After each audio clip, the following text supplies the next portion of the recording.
Hello and welcome along to Mondo Child Event Movies. My name is John, and this video is going to be what movies I've watched in the month of February 2022. So I've had a great time with all the movies I've watched in February, so I'll show these movies in the order that I watched them. So first up I watched Shock. Now this is the last movie from Mario Bava. This was made in 1977, and it's one of the ones that I've never seen, and I was really glad to see a Mario Bava film that I hadn't previously seen before. And I was expecting to be sort of to like this one. I thought that maybe with his last movie, his later movie, it wouldn't be living up to his sort of great stuff that was in the 60s and early 70s. And I must admit this was an absolute gem of a movie. I wasn't expecting this to be as good as it was. I wasn't expecting this to sort of to do what it did. It's got a sort of premise is that that this girl here, she lives in a house and she doesn't know if it's haunted or there's some kind of strange things going on. The son seems to be psychic in a way, and but there's a lot more to it than that. It's one of those movies where you think it's going one way and it suddenly goes another way. And I've got to say that this movie has one of the best jump scares I've ever seen in any movie. It didn't get me at all. It wasn't even building up to it. It wasn't a cheap one as well. It just came across and I was just thinking, I just thought, wow. So when you get a good jump scare, it kind of carries on for a little bit more than just a second or two, just some loud music or whatever. This one was one that just came out of the blue, and I'll tell you what a jump scare it was. And if maybe filmmakers today had seen this one, you would have seen this jump scare used in 10,000 movies, but I haven't seen it till this day. This is the only time I've seen it done in that way. I'll not say any more than that. I'll not spoil the movie for you at all by saying that. But just be prepared to see one of the best jump scares you'll ever see in a movie. I do rate this movie very highly. I think I'll be doing a ranking of Mario Bava movies sometime this year, and because I need to go back and watch a few more of them and maybe see a few that I haven't seen. So this was a welcome addition, and Arrow have done a spectacular job, as they always do. It looks absolutely amazing. It's got a lot of special features on here. So very glad to pick this up for it finally be released in the UK. So highly recommended. That's Shock. Next up, for a bit of fun, me and the Debs watch Lego Ninjago. What a laugh this movie was. It looks spectacular, as these movies always look spectacular. If I see this cheap on 4K, I will get it because it looks that good on Blu-ray. I would imagine with the HDR and the extra sort of clarity, it would look stunning. The sound on it as well, I had to turn the sound down because I was watching it at night, and we're sort of mindful of the neighbours because it was booming through the subwoofer. So it's got everything going for it actually, and it's just such a good fun watch.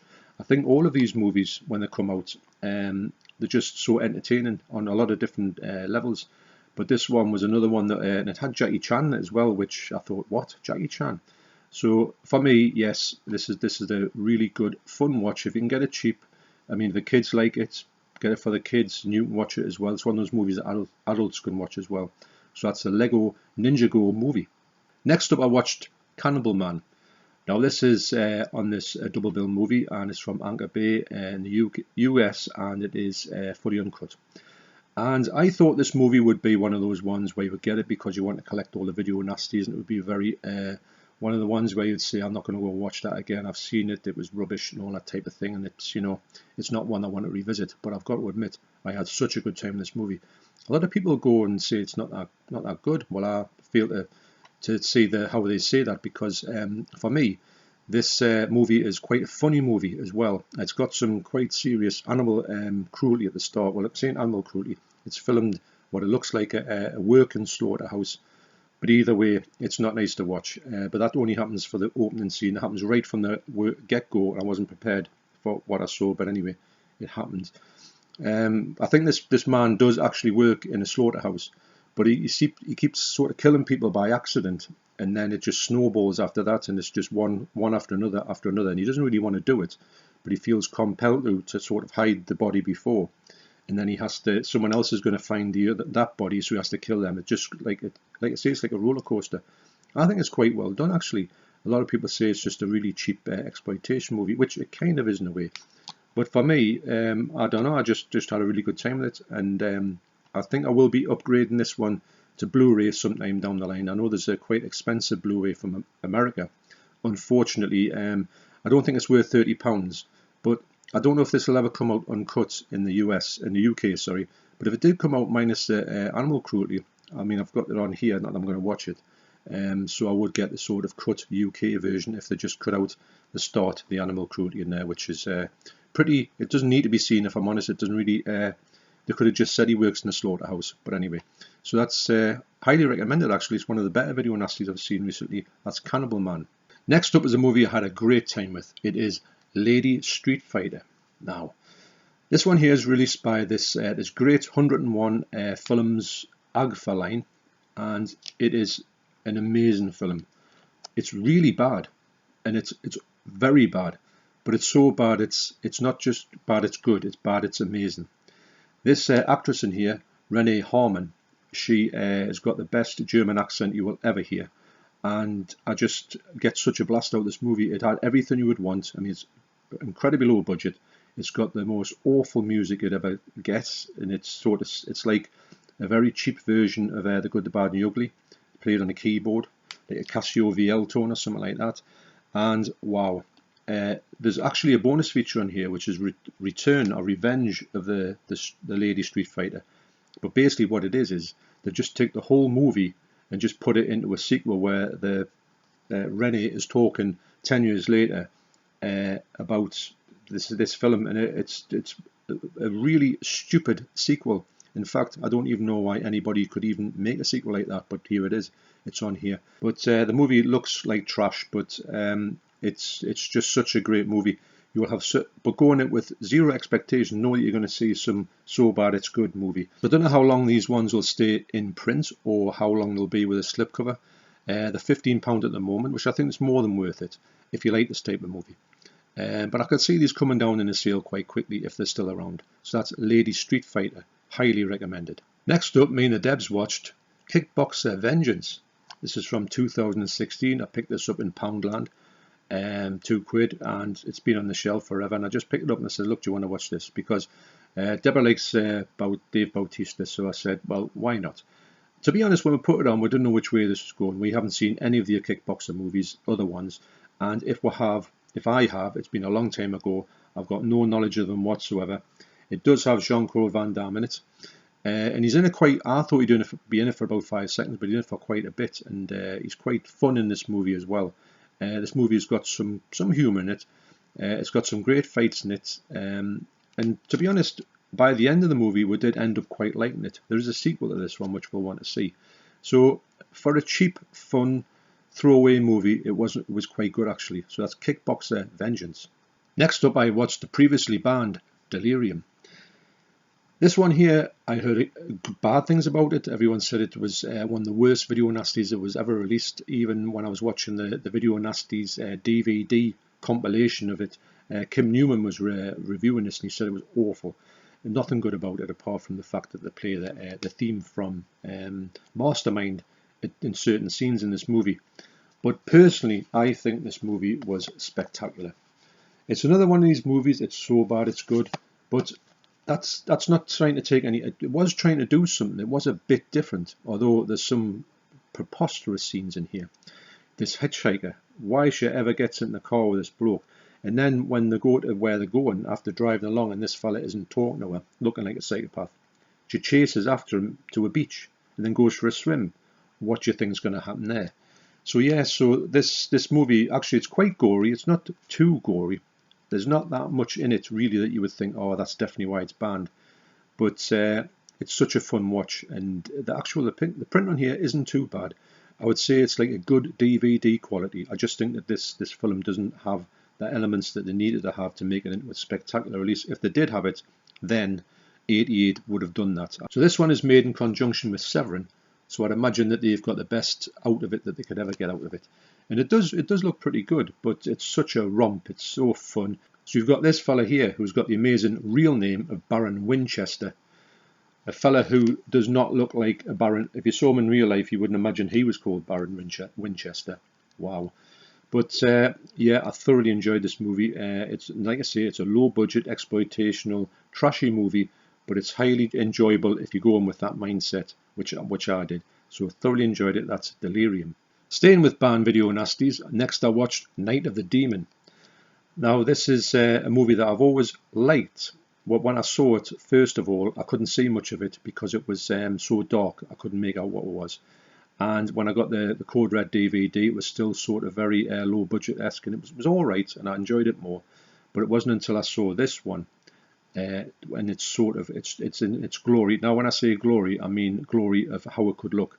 This movie is very low budget, and to be honest, it's never going to look like Apocalypse Now good, but it will look. This looks. If you know the history of Night of the Demon, you will know how stunning this looks for Night of the Demon. Again, 88 Films have done an amazing job in conjunction with Severin Films. I love these cases. They just look really good, very nice on the shelf, and it's got tons of special features on here. It's got 5.5 hours of special features, plus it's got a bonus movie on here from the film, the director. A very early low budget movie in black and white, and it looks really like it's taken off an awful VHS copy, but I don't mind that. You're going to see stuff here that goes way back for this movie. I didn't think this movie existed in this form, and also existed with all his extras as well. This is highly recommended. It's one of my favourite nasties because of its reputation. It's not really gory, but I just think it's a great fun movie, especially like a Sasquatch movie. You don't get many of them in the video nasties region. So that's Night of the Demon. So keeping on the so bad it's good medium, and next I watched Jungle Trap. This stars Renee Harmon again, and this is like a later movie for her, and this is awful but brilliant.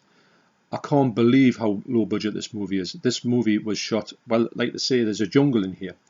And one of the fellas who was in this movie, he's actually interviewed on the disc, and he said that this the jungle was like a sort of 12-foot square thing in somebody's back garden. It's just, and it looks like that. Even when you're watching it, they can't make it look any bigger than it is. That to shoot it from all different angles. But this sort of story of this this group going into this jungle to get this, they're looking for this. So there's a love triangle in the jungle here. Rennie Harmon has a husband who goes on this expedition with her. The husband brings along his current girlfriend. The current girlfriend wants her to divorce the husband, and so does the husband. There's a lot more to it than that, but it's the fact of this whole thing's going on all the way through the movie with these people supposedly at loggerheads, but they don't seem to really be arguing that much, and they should be. And there's a lot of snidey comments, but it doesn't amount to anything. And then go to this jungle, and this jungle is there's like a hotel in this jungle, and the hotel is inhabited by these really weird people who work there. In fact, one of them, the bellhop, who must be about 90 years old, he has this massive grin on his face all the time, and he asks these stupid questions. And to me, he looks like something straight out of a David Lynch movie. In fact, this looks like a David Lynch's Bad Dream. And he, but they're ghosts as well. I don't know. I'm not going to spoil it when I'm telling you not a lot of the film, but it's not going to spoil the film to say that this hotel in the middle of nowhere must be like somebody's garage. You've got to see this to believe it. It's filmed on videotape as well. The fella who directed it is still alive, and he's got a bucket in his garage of all the master videos for these movies, and that's where they're taken from. So you can tell really they're just struck from there. There's a lot of dropouts in the movie, but that's not taking anything away from it. I had such a good time with it, and I will be watching it again quite soon. And I just can't believe that these movies are so entertaining when really they should be long forgotten about. You know, when you get like things from B&Q and you stick all the things under your bed, like stuff like that. So that's where this movie's languished in for about 40 years. But yeah, so wow. So anyway, Jungle Trap is so highly recommended for all the good reasons, but it's so bad. Jungle Trap. So next up I watched Mountain of the Cannibal God. So this is a strange movie because it's an exploitational cannibal movie with a lot of gut munching and a lot of real animal killings in it. It's more actually animals killing each other in this one, which is still pretty hard to watch. I mean, that's not something you want to go out your way to watch. The fact that Ursula Andress and also Stacy Keach, who are both still alive, believe it or not, they act in this, and to be honest, they both do some really crazy stunts, like throwing themselves down rivers and things like that, and it seems like Ursula Andress would do anything that was asked of her, which is quite bizarre, considering she was like a big star at the time. I don't really get why them two were in this movie, but not taking anything away from their performances, they were quite good in it. The movie itself is a lot better than I remembered it. The animal stuff in here isn't good in any way, shape or form. I found myself looking away from the screen quite a lot.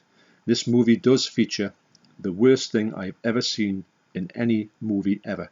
And what it is there's a man who gets a crab, a proper, one of these crabs you get like down the fish quay.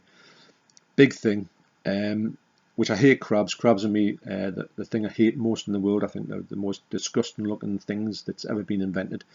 And he's got the crabs there, and it's like the face, if you call it a face, is at his mouth, and he just picks it up and just goes and eats it like a sandwich, and alive, obviously. And you just think, I can't believe what I've seen there, because if I'd known that was coming, I would have instantly, put the thing up, and I didn't hide it because I didn't know what he was doing. And then before I knew it, he'd eaten the front half of a crab live. Wow, that is, if you want to know what my most disgusting thing I've ever seen on a movie, that is it, from Mountain of the Cannibal God, and it is absolutely vile. The movie itself is all right. It's not that bad. I will stick with this DVD. I don't need to upgrade this movie. It's all right for what it is. I don't think I'll be watching it anytime in the near future. I'm glad I've seen it in a way. I've sort of know what it's all about now. I don't really think that there's much in it that I need to say, oh, I need to watch that one again. Will I watch it ever again? I don't really know. But I'll keep it in the collection on this version. Cannibal Man will get upgraded, I'm sure of it. But that one, you can just stay where it is. It's all right. It's not that bad. But beware, there's a lot of things in there that are quite grotesque to look at. That's Mountain of the Cannibal God. So next up I watched, thanks to Emily, the new version of Texas Chainsaw Massacre 2022. This movie actually wasn't that bad. I thought it's definitely the goriest Texas Chainsaw Massacre movie you will ever see. It's got some amazing gore in it. The movie itself is it's got some strange tones to it. It's not really. You could say that it is a Texas Chainsaw Massacre in name, but this could be a generic horror movie with another killer in it. The fact that it is Leatherface is quite irrelevant in a way, because it doesn't really feel as if it's kind of even though it's a direct sequel to the first one, it doesn't really play on that too much, which I think they've missed the trick there. If they mentioned the fact that this is Texas Chainsaw Massacre, this happened 50 years ago, this is 50 years after. I mentioned a couple of times, but not that much, and I think they missed a trick there. There's a few things in here which I thought were ridiculous, but in all, I think the movie was watchable. I think it was a decent watch. It's much better than I thought it was going to be. I thought it was going to be absolutely awful with it not going to having a cinema release. But it's not. It's a movie I think could have played in the theatres, and I think it could have been a sort of a fair hit, not a bad hit. I think I enjoy it more than I do the past couple of sequels that have come before this. But it's not a movie that's it's kind of a Texas Chainsaw Massacre in a fashion, but like it's not really what I would consider a Texas Chainsaw Massacre because of the situation. It's not really in the house at all. It's like in a town, which sometimes it's. I think if they'd done a half and a half in the house and half in the town, I think it would have been a lot better, because you like to see that the house, especially because the house was such a big part of the first movie. But anyway, it's a lot better than I thought it was, and it's quite a decent watch and ultra gory as well. And yeah, so that's the Texas Chainsaw Massacre 2022. So next up, I watched another low budget movie, the McPherson Tape. Now this is a very short movie, and it was filmed on a video camcorder as well, believe it or not. I think it's a found footage movie, and they are saying on the extras that this is the first found footage movie, and they do talk about Cannibal Holocaust as well. They do have a sort of a talk with a director here. It's quite an interesting one actually, and I do think that this movie, it's a good watch. I thought that it would be trash because obviously it's filmed literally on like a camcorder. But I think it works, and it's about these people who are having this party, and they stumble across some aliens, and it's about them sort of getting attacked by these aliens in this house. And it's played out in one take. I believe it was shot in one take, or very much nearly one take. There might be a few cuts in it, but I think they more or less filmed it in one night, believe it or not. And the film actually works, and it does have you kind of on the edge of your seat. And there's a great sort of extras on here which talk about the fact that people actually, this movie was long, it was going to be put out and then didn't get put out, and people just forgot about it. And then somebody who has worked in one of these UFO conventions found the tape, or got their hands on the tape, because the director said that the tape had been burnt in a warehouse. It had been destroyed in a fire, so he didn't even know the thing existed. somebody got a tape, copy of it, or somebody had been put out, someone had copied that tape and had sent it to a UFO convention, and the people in the UFO convention were convinced that this was real. So there's quite a lot to it on it, but beware, it's ultra low budget, but I think it had to be because that's the way the director wanted it to be, and it kind of works as well. And it's a fun watch, and it's one of the better found footage movies for me. That's the McPherson Tape. So next up I started the He Came from the Swamp collection, the William Graffé collection, and I watched the first movie on there, which is called Sting of Death, and I had a really good time with it. Actually, it looked quite good. The colour on it was really bright. The film is really low budget, and it's got a lot of times where there must be a thing about like beach parties at this time in cinema, and they decided to put that into this movie, so to capitalise on that. So they have a few scenes where the people who go to these pool parties, they just decide to do a dance to a Neil Sedaka song or 2 songs from him. So that takes up like a generous chunk of the movie. And wow, the special effects in here. If you imagine it, this man turns into a jellyfish, or he can turn into a jellyfish. Yeah, you heard that here first. His costume is a wetsuit with a big zip up the front, and I think they've hung like string off him, and he's got flippers as well with some slime on him. And when his face to be a jellyfish is just, he's got a green paper bag, plastic bag over his head, and they're like blown up in like a bag shape. It looks unbelievably crazy that could ever be somebody doing that for a movie, but I just like that so much. I do think that all these movies will be along them lines. I don't have any hopes of them being any kind of masterpieces, but I don't really mind that. I did manage to get the little things from here from another lost J card, and the thing is that it's just to get rid of the blue tack that CEX put on. Blue tack, yeah, seriously, CEX. So these movies are all short movies. They're just a bit of fun. I will throw them on every now and again, just when I fancy watching something just a little bit daft, a little bit stupid. And but I like this presentation, this box. I think it's a really nice box. I paid £30 for it. I think if you can get this £20 or thereabouts, I think you've played a blinder with that one, because you've got a lot of bang for your buck, and there's a lot of extras on here as well. A lot of entertaining extras. So yeah, so that's the Sting of Death. So lastly, I watched Forrest Gump. Now I got this on subscriber mail from my good friend Ellen. Now she is the fiance of Keith from Euphoria Pictures. Links to his channel down below. And they were talking, and they had just finished watching this, and Keith had said to Ellen, John hasn't watched this movie. In fact, he won't never watch this movie because he's not a fan of Tom Hanks. So she said, I'll have to change that. So she sent this to me on 4K. I couldn't believe it when I saw this. I was expecting a movie on a Blu-ray, but I got this and I thought, wow. I'll talk about the transfer actually on this one as well.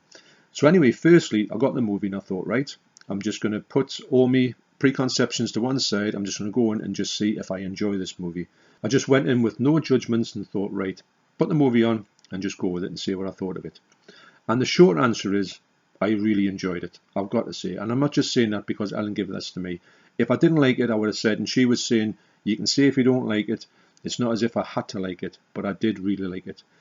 The movie is a bit different than what I thought it was going to be. This movie is a sort of like an odyssey in a way. It tells you the life and reflection of Forrest Gump and what he perceives the life that he's led from his eyes. And it's well done actually. I didn't know Robert Zemeckis made this movie.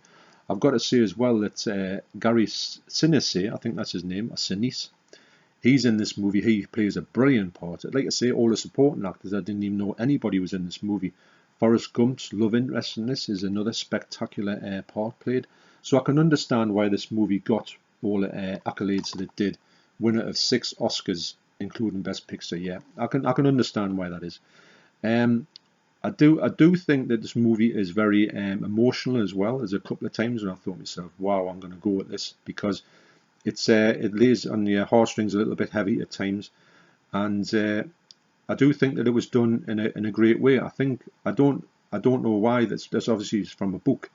I don't know how the book was sort of perceived when it came out.